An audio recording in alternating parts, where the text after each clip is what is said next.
Yahoo News. Well, according to the Daily Mail, which is a UK-based outlet news service, adults spend about an average of 8 hours and 41 minutes a day on technology. Now that's overtime if you talk about that for a 5-day work week.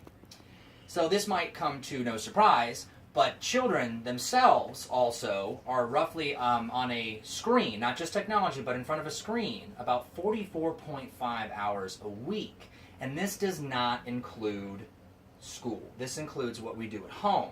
Now that is the same as the adults. It is in overtime. I can't see my time. Could someone hold that time thing up for me? Thank you, Sarah. Now, I'm a student teacher in the Marion School Districts, and I am particularly talking about Taft Elementary, as I am a staff support member for their after-school program known as Hero 21. Now, not only do children learn on Chromebooks, is what we use for this program. Now, Chromebooks are your basic laptop that comes from Google, and they're about $300 to $500, and that is what we're using in lieu of textbooks to teach kids now. So it is not only do the children not learn as well on these Chromebooks, it is actually virtually impossible, pun intended, that for teachers to maintain control and observe the learning of their students.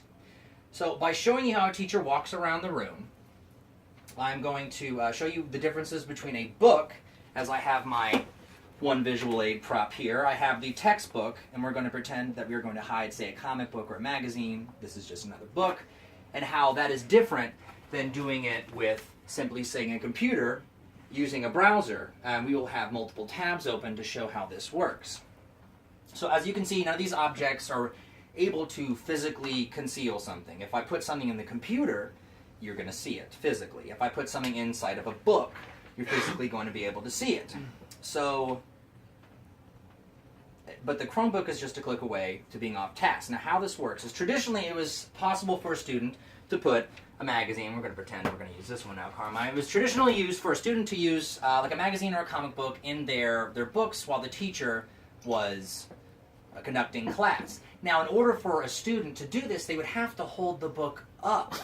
Now, nobody holds books up in the classroom. We simply hunch over, read. So if a student had their book up, you knew they were doing something they weren't supposed to be doing. So, Carmine, would you please demonstrate by holding those up? So if he's holding it up and I'm pretending to conduct a classroom, that's uncomfortable for him to hold. He has to hold it with his hands. He can't go through pages. He can't even flip the pages well. So if I walk around and I look and see, I can now physically see that he's doing what he's not supposed to do. His eyes are on the page, not looking up at me. I know that he's not conducting himself on task. So that's a pretty simple way to tell. You walk around the room, you're able to see they're not doing what they're supposed to be doing, therefore you fix their actions, not be a discipline, but just say, hey Carmine, I need you to put that down. You know we're supposed to be reading about personal fitness training right now. Thank you, Carmine. It's pretty simple, but it's far more difficult for a teacher to do this same sort of on-task training with a Chromebook. So now we're going to open up the computer. See, I'm having difficulty with that. See, I'm telling you, it's tough. Put my password in for you. And that's another one thing with these, is that you always have to put your passwords in. So, he's on a browser, right? What we do in schools is we teach them on browsers on the internet via programs that are based around education. The particular one that we use at Marion Taft is called Stride, and it's for English, literacy, and math for at-risk students who aren't doing so well. But if they're on the browser, which is on an internet-based browser, they can simply just click open a new tab, be on YouTube, be on Facebook, be on whatever other website they are. And generally they even have headphones on, so they could be listening to music, they could be watching videos, playing games with sound. It's almost theoretically impossible to check this. So say for instance, he's on the correct tab for Stride. And I as a teacher, dealing with 24 students, this is difficult with just one student. Imagine if you have 24 more students to do this with.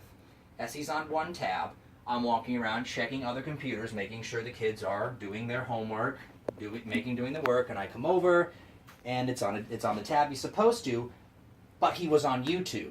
But I don't know that because he's now on the correct tab. And so what I'd literally have to be doing would be to basically think that the students are not doing what they're told to be doing firsthand, and look for them to not be doing what they're doing. That's not teaching. That's like looking for a scapegoat. So, and this is exemplified in their inability to answer and do questions when they're on the spot. They are on YouTube. They are not on they're not on Facebook. And with Stride particularly, it's a multiple choice program. So the kids don't even have to read. They just start clicking because they don't want to do this work. No one wants to do schoolwork. I didn't. You didn't. No one does. But we have to. But when they're just clicking mindlessly because they are not engaged, they're not even reading the questions, and then they get 2 answers, they get them wrong, and then the third one says, sorry, this is the correct answer, and then it moves them on to the next question. There's no red marks on the paper. There's no, this is your percentage in front of you, what you're getting, so the kid doesn't even know what their grade is. They don't know how well they're doing.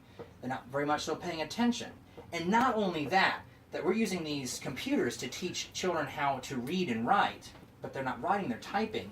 They don't even have to read the questions that are being asked. There's a button with a speaker on it. You click the speaker, and it reads to you. So they don't have to read. And this is shown in their very poor test-taking skills, their very poor reading and writing abilities. And when it comes to mathematics, same multiple choice questions, just clicking, and they're not reading the sentence that has structured it in such a way that we now find, we look at the numbers, we circle the numbers in our heads. We've learned how to do this by using it on paper and pencil. But if they just click it, it reads to them, they don't have to look for that, and they just have to hear that. So this is altering education in general, but we aren't dealing with that. So, and this is just scratching the surface of the technology in the classroom. This is just talking about schoolwork. This isn't talking about how they use it. They don't know how to use hyperlinks. They don't know what the deals with embedded text, how to search. These things aren't being taught to them. They're just simply being placed in front and saying to do this. Now, these children spend as much time as an adult does at work on a sort of screen. And if they spend this much time on a screen and they don't know how to do the essentials by using YouTube, how to search for videos, or they're just playing games, why are they on it? So we can't divorce technology from children. It is impossible. It has become integral in every person's life. This is how we make things easier for ourselves. But if we don't allow children the option to do things as humans have done for tens of thousands of years, an example, paper and pencil, we're doing them a great disservice. So my idea is if we have to use the technology, we must use it to teach them the basics of reading and writing. And then later in the years, we add more technology. We must use paper and pencil to teach them how we've done things forever, and then show them how we will do things forever. Thank you, and hope you guys like my speech. I don't know.